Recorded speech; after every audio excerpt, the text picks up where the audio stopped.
Hello, everybody. This is Mark. Without getting too technical, I'm just going to explain real quick why your drone rises in certain situations when you're flying when you get too close to something that's overhead.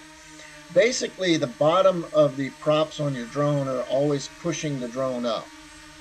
If you hold your hands under the drone, it's like standing underneath the fan.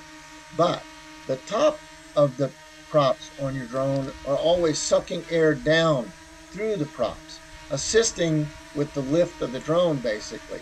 But that can create a situation where if you get too close to something overhead, the drone can actually get sucked up into it, or you can suddenly see a rise in altitude of the drone, even though you haven't put any rise in altitude with your stick.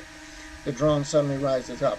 It's simply because you've gotten too close to the object, and the suction from the props are actually pulling the drone up now into whatever you're trying to fly under. So when you're trying to fly under an object or close to an object overhead, always make sure that you leave, I'd say, at least 3 or 4 drone lengths between the drone and whatever it is that you're trying to fly under.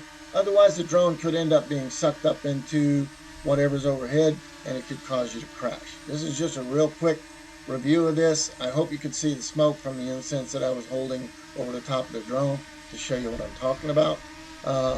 Keep them in the air, fly safe, and be careful when you're flying under things. Bye-bye.